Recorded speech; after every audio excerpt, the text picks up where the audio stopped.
audio and radio control and display units, ARCDUs, provide the user interface for many subsystems of the radio management system. These include the VHF COM radios, the VHF NAV radios, the ADF receiver system and ATC transponder system, the DME system, and TCAS. The FMS can remotely tune the VHF NAV radios. This is called auto-tuning. ARCDU 1 and 2 crosstalk and of course are integrated with the flight data processing units. The standby VHF COM radio links to ARCDU number 1. On the lower part of each panel are controls for the audio integrating system and the passenger address and communication interphone. We'll cover these later in the communications lessons. Finally, the ARCDUs also let maintenance access the central diagnostic system. We won't cover these functions. Let's examine the controls and on-screen indications of the ARCDU. This switch has 4 positions. On. The ARCDU controls and tunes radio systems on its own side. Both. The ARCDU controls and tunes radios on both sides. FMS. The FMS remotely controls and tunes radios on both sides. The 8 on-screen windows each have a label: a green active frequency, a cyan pre-select standby frequency, a middle area for additional information, the TX means transmitting, and a volume indicator, green when on and white when off. The on-off and volume controls are on the audio part of the controller. Press the switch to turn on the volume on ADF 1. Now increase the volume on ADF 1. The lower 2 windows show the status of the interphone and ATC. These are always visible. We're now looking at the main page 1, but there's also a main page 2. Press the page 1-2 push button to display main page 2. Touch it now. This is main page 2, showing the status of VHF 3, all the volume levels, and the normal interphone and ATC windows. Press the page 1-2 push button again to return to page 1. As well as the 2 main pages, there are also particular pages for particular functions, accessed from the Expand push button. But first you need to highlight the function you want to expand using a side key. Touch the side key for ADF 1. Now touch the Expand push button. This is the ADF 1 particular page, with the permanently displayed interphone and ATC areas.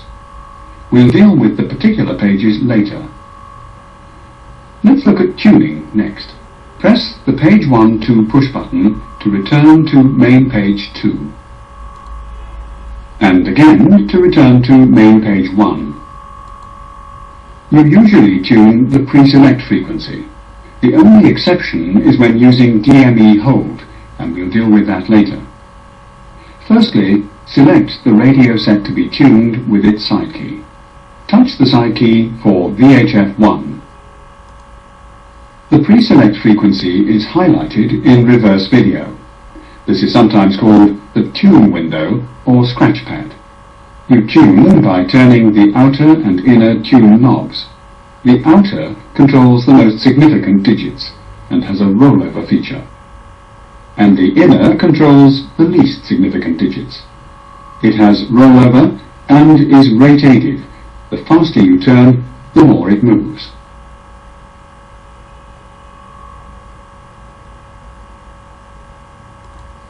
When you're ready to use the tuned pre-select frequency, with the pre-select frequency highlighted, you press its side key. Touch the side key for VHF 1. The pre-select becomes the new active frequency. and the new pre-select is the old active. In other words, they swap over. You can, of course, swap over frequencies without tuning by double-clicking a side key, once to highlight and once to swap. Touch the side key for VOR2 once, and again to swap. Note that if the frequency is actually an ILS frequency, the label on the main and particular pages changes to ILS. When tuning, there is a timeout feature. If you don't move a tune knob for 5 seconds, the reverse video is removed. However, any new tuned frequency is maintained in the pre-select area. Note that if a transponder is on standby, holding its side key down for more than 5 seconds will switch it on.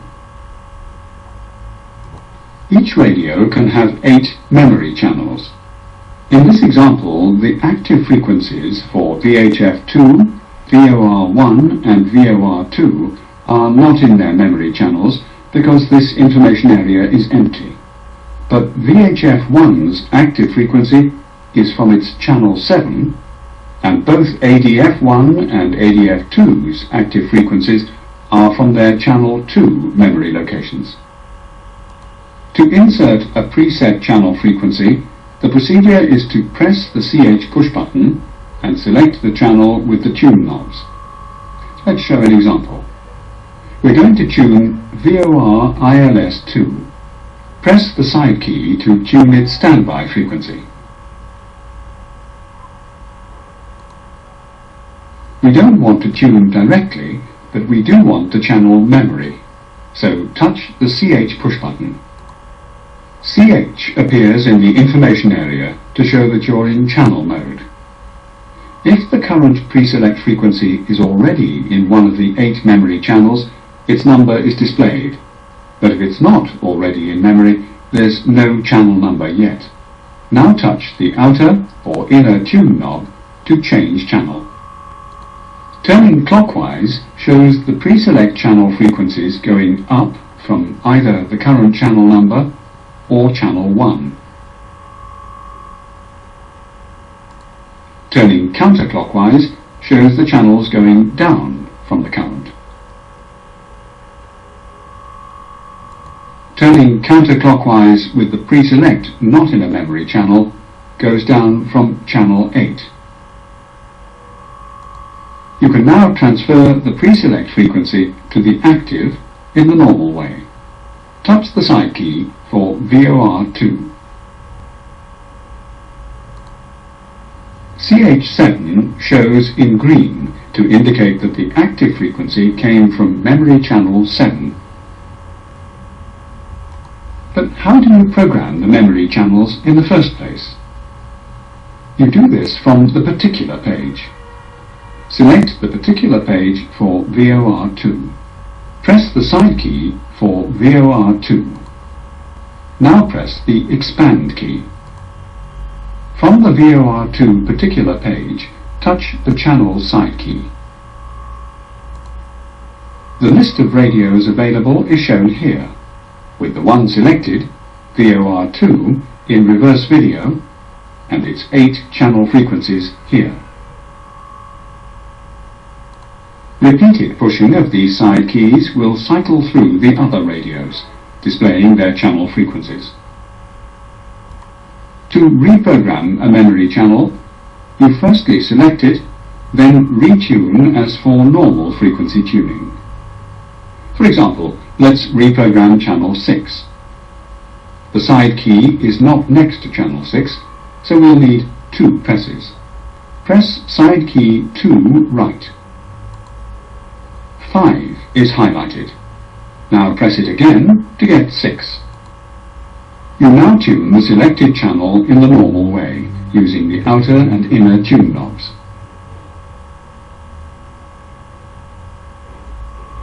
The frequency is stored in the channel memory. To finish tuning, you have 3 choices. You can select another channel, or simply do nothing for about 5 seconds. The frequency becomes unselected. This timeout feature applies to all selections on the ARCDU. Or you can change page. The page 1-2 push button will take you right back to main page 1, and the expand push button will take you back to the particular page. Touch the expand push button, and we're back at the VOR ILS2 particular page. Programming the particular pages for each radio is fairly straightforward. For example, to change the marker sensitivity, you press its side key to toggle the options. Touch the side key.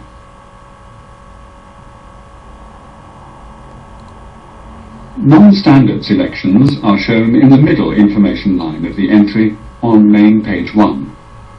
Let's try another particular page. Firstly, return to main page 1. Touch the control to return to main page 1. Now go to the VHF1 particular page. Highlight VHF1. Continue to go to the VHF1 particular page. And you can toggle squelch off and on using this line key. This is the particular page for ADF, with options to change the tuning frequency step, ADF or antenna, beat frequency oscillations, and to test the system. The TCAS ATC particular page has more options. Now some other functions of the ARCDU. Firstly, dimming and brightening the display with the dim return key and the tune knob. We won't deal with the return function and these three keys. Therefore, maintenance use of the central diagnostic screens on the ARCDU. Touch the dim return key. A reminder is shown in the INT window, and you can now use the inner or outer tune knobs to adjust the screen brightness.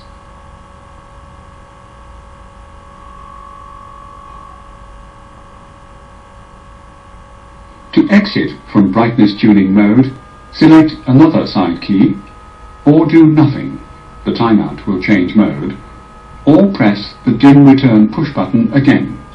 Touch the dim return push button again. DME hold lets you hold DME distance measurement from the active frequency. To see the indications, firstly highlight VOR1. Touch its site. Now press DME hold.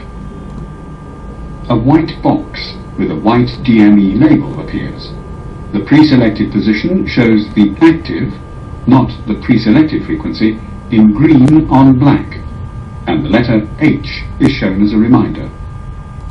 With distance measurement held on the active frequency, you can now tune a new active frequency to navigate to it. Firstly, select the active frequency. Touch its side key. The active frequency, not the pre-selected, is now highlighted, this time in cyan, and you can use the inner and outer tune knobs to change it.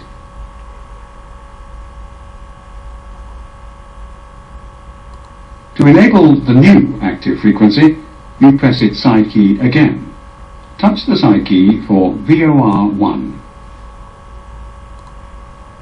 To cancel DME hold, you simply press the DME hold push button.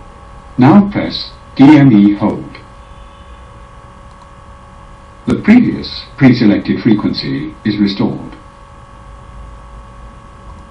If ATC asks you to squawk ident, you press this push button. Finally, some ARCDU failure flags. The ARCDUs continuously test data received over the ARINC buses. If there is a radio or transmission problem, a red fail flag is shown in the pre-select frequency. You cannot tune it. The last active frequency is possibly invalid, so it's displayed in white. This is true for the main and for the particular pages. Here's a VOR2 failure when not in DME hold. But if you get a VOR failure in DME hold mode, you get a red fail flag, this time in the center information area, and the active frequency goes white. But because DME is OK, the VOR label is replaced by DME. If you get a simultaneous VOR and DME failure, you'll see this. In the event of a total failure of one ARCDU screen, try switching the other screens off-on both selector to both.